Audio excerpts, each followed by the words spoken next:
Australia की visa policies change हो गई हैं। ऑस्ट्रेलिया में हाउसिंग का प्रॉब्लम भी सॉल्व हो गया है। ऑस्ट्रेलिया वीजास ग्रांट कर रहा है और ऑस्ट्रेलिया की जो यूनिवर्सिटीज हैं वो विदाउट आइट्स और बैंक स्टेटमेंट एडमिशन दे रही हैं। आज की वीडियो में हम इन सारे टॉपिक्स को कवर करेंगे।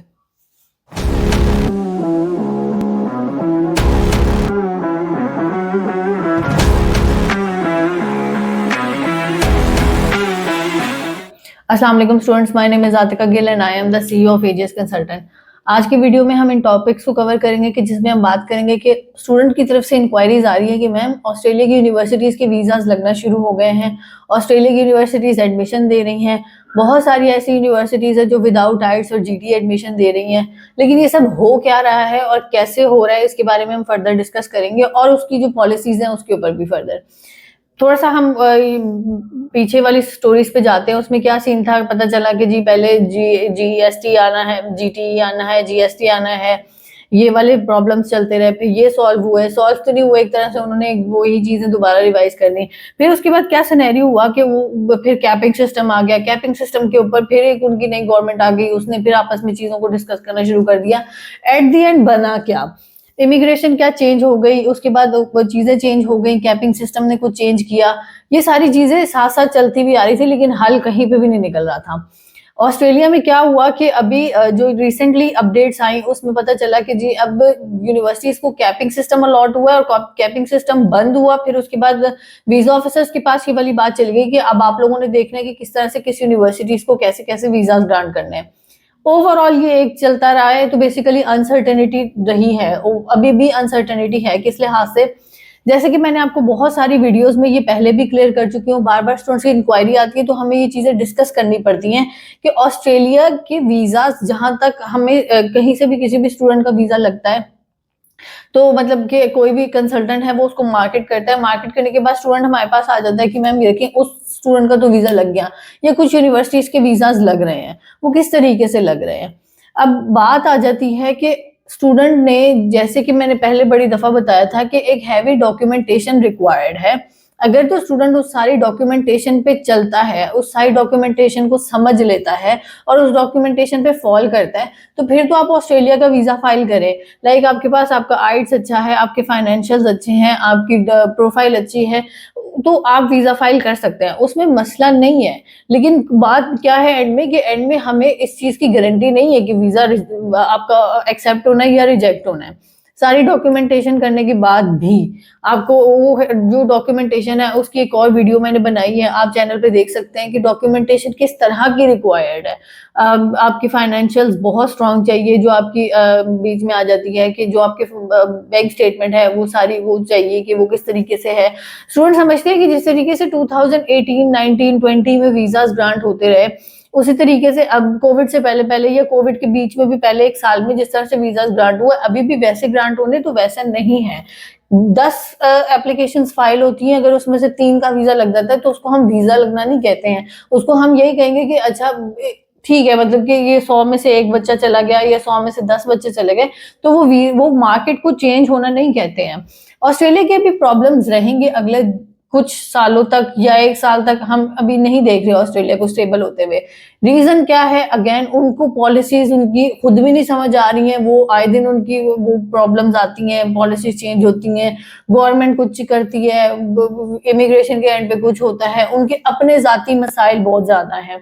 हाउसिंग का प्रॉब्लम वहां पर है, वो अभी भी है, वो रहेगा जब तक अगले, मतलब कि ऐसा तो नहीं है कि एक दिन प्रॉब्लम आई है अगले दिन ही उन्होंने कोई जादू की छड़ी घुमाई है और वो सारे प्रॉब्लम्स ठीक हो गए हैं। ऑस्ट्रेलिया को भी 1-2 साल रिक्वायर्ड है अपने हाउसिंग की क्राइसिस को ठीक करने के लिए। तो जब तक हाउसिंग की क्राइसिस ठीक नहीं होते तब तक स्टूडेंट ये चीज की खामख्याली छोड़ देके उसको वीजा लगे, मतलब कि उसको वीजा में कोई इजी सीन हो जाएगा। इजी सीन तभी होगा जब उनकी हाउसिंग के प्रॉब्लम सॉल्व होंगे और उनको इमिग्रेंट्स फिर चाहिए होंगे। अभी इस टाइम पर उनके पास अपने ही इतने प्रॉब्लम्स है कि वो वहां पर ऑलरेडी जो स्टूडेंट्स हैं उनके वीजास कैंसिल कर रहे हैं, तो वो वाली सीन आ गया। लेकिन फिर भी कुछ स्टूडेंट ऐसे स्टक हैं कि नहीं जी हमने सिर्फ ऑस्ट्रेलिया ही जाना है, तो फिर बेटा आप लोग के लिए एक बात है, मास्टर का स्टूडेंट है तो वो वेट कर ले, अंडर ग्रेड का स्टूडेंट है तो वो वेट ना करे, अपना टाइम जाया ना करो, किसी और कंट्री में अप्लाई करो। बिकॉज इस तरह की जब आपका स्टडी गैप आ जाता है तो फिर किसी भी कंट्री में अप्लाई करना मुश्किल हो जाता है। ये तो हो गई बात कि वहां पर वीजास की क्या कंडीशन है और वहां पर इमिग्रेशन की क्या कंडीशन है, हाउसिंग की क्या कंडीशन है, और उनकी पॉलिटिकल सिनेरियो भी बड़े अजीब से हुए हैं। तो उसके ऊपर भी बड़ा एक वो चल रही है, कहीं से कुछ अच्छा हो जाता है फिर उसको वो दूसरी गवर्नमेंट आती है वो उसको और चेंज कर देती है, तो ये उधर भी एक मतलब प्रॉब्लम्स चल रही हैं। तो जब तक housing, cut to the short अगर मैं पूरी बात को कवर करूं, जब तक हाउसिंग का प्रॉब्लम सॉल्व नहीं होना, जब तक वहां पर चीजें स्टेबल नहीं होनी, जब तक यूनिवर्सिटीज को क्लियर नहीं हो जाना, जब तक इमिग्रेशन ऑफिसर्स को क्लियर नहीं हो जाना कि फर्दर उन्होंने इमिग्रेंट्स बुलाने हैं, तब तक वहां पर चीजें चेंज नहीं हो सकती, तब तक वीजा की कंडीशन यही रहनी है।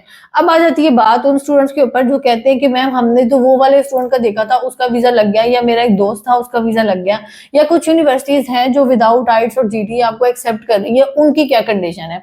जब भी कोई ऐसी यूनिवर्सिटी होती है ना जिसके फाइनेंशियल्स थोड़े से इजी होते हैं, या फिर ये होता है कि वो आपको विदाउट आइट्स भी एडमिशन दे रही है, तो फिर आपने देखना होता है कि अगर इतनी इतनी आसान चीजें तो फिर मुश्किल कहाँ पर है। मुश्किल उसकी ट्यूशन कॉस्ट है। जब बहुत ज्यादा मतलब G8 की यूनिवर्सिटीज हैं, वो अब पहले तो कुछ यूनिवर्सिटीज जो हैं वो दे ही दे रही है एडमिशन, लेकिन जो यूनिवर्सिटीज एडमिशन दे रही हैं, जो पाकिस्तानियों को फिर मौका दे रही हैं, लेकिन हमारे स्टोर में फिर वही वाली बात है कि वो वीजा विनिंग तक की कंडीशन है कि बस वीजा मिलना चाहिए, बाकी बात की चीज है। तो वीजा लग जाएगा आपका, अगर आप फॉर एग्जाम्पल आप किसी अच्छी यूनिवर्सिटीज में अप्लाई करो, UNSW के आजकल चल रहे हैं कि उसके बहुत ज्यादा वीजाज ग्रांट हो रहे हैं, मतलब 20-25 वीजाज ग्रांट हुए, लेकिन किस तरीके से उन्होंने आपको जीटी वाइट्स वगैरह के बगैर तो बुला लिया है, या आपको वीजा ग्रांट हो गया है। वीजा ग्रांट होने के बाद क्या है, उसकी ट्यूशन कॉस्ट ही बहुत ज्यादा है, 40,000 50,000। जो भी इस तरह की यूनिवर्सिटीज हैं जो आपको विदाउट जीटी आइट्स और इन चीजों के बगैर बुला रही हैं, उनकी ट्यूशन कॉस्ट को एक दफा जाके चेक करें, वो ट्यूशन कॉस्ट कितनी है। क्या आप वहां जाकर, अभी तो वहां पर अपने हाउसिंग के इतने क्राइसिस हैं, तो स्टूडेंट वहां जाकर अपनी ट्यूशन कॉस्ट कैसे निकालेगा। और फिर मेरा एक फ्रेंड था मर्डॉक कह रही हूँ, वो था मोनाश में गया था, ए लेवल्स वाला स्टूडेंट था, अच्छी प्रोफाइल थी, सारा कुछ था, लेकिन जब वो एक दफा मोनाश में गया उसको लग पता गया किस तरीके से कि वो पढ़ाते ही यूनिवर्सिटीज बहुत ज्यादा है, 5-5 दिन आपकी क्लासेस होती हैं, उसमें फिर वो आपको प्रैक्टिकल वर्क देते हैं, थ्योरेटिकल वर्क देते हैं, रिसर्च वर्क देते हैं, तो आप उसको सारे को कैसे कवर करोगे। जब आपने सोचा ही यही है कि आपने वीजा लेके वहां पर कमाने जाना है, तो वहां पर वो वाली चीजें तो कवर नहीं होंगी। ट्यूशन कॉस्ट को हमेशा सामने रखना है।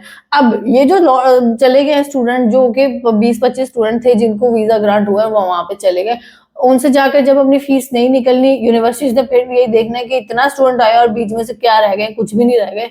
मुझे लगता है एक स्टूडेंट भी नहीं रहेगा, जो हमारे हालात हैं, क्योंकि एक तो होता है ना कि या तो सिर्फ पढ़ना ही हो तो वो पढ़ ले, लेकिन यहाँ पर ट्यूशन कॉस्ट भी निकालनी है, तो वो चीजें बैलेंस प्रैक्टिकली हो ही नहीं सकती।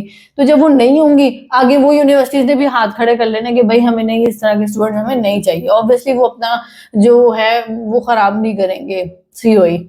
तो ये सारी फर्दर डिटेल्स हैं। ऑस्ट्रेलिया पे बार बार इसी तरह की वीडियो बनानी पड़ती है क्योंकि स्टूडेंट्स जो हैं वो ऑस्ट्रेलिया से फिलहाल वो मतलब हम लोग तो बताते हैं कि वीजास नहीं लग रहे हैं, तो वो इन चीजों को मानते नहीं है, तो फिर हमें बताना पड़ता है कि रीजनिंग क्या है, प्लेटफॉर्म पे आके बताना इस वजह से पड़ता है कि हम स्टूडेंट को ये पता चल जाए कि एक स्पेसिफिक बच्चे को हम कहानी नहीं सुना रहे हैं। ओवरऑल यही कंडीशन है। आपको अगर इससे रेलेवेंट कोई भी क्वेश्चन हो, कोई भी क्यूरी हो, आप मुझसे, मेरी टीम से कांटेक्ट कर सकते हैं। ऑस्ट्रेलिया की जो डॉक्यूमेंटेशन है, अगर किसी स्टूडेंट को इस चीज को लेकर कंफ्यूजन है कि वो आगे किस तरीके से कर सकता है, मतलब अप्लाई अगर करना चाहे, तो डॉक्यूमेंटेशन की पूरी एक वीडियो मेरे चैनल पे पड़ी हुई है, आप उसको जरूर देखिएगा। Thank you so much.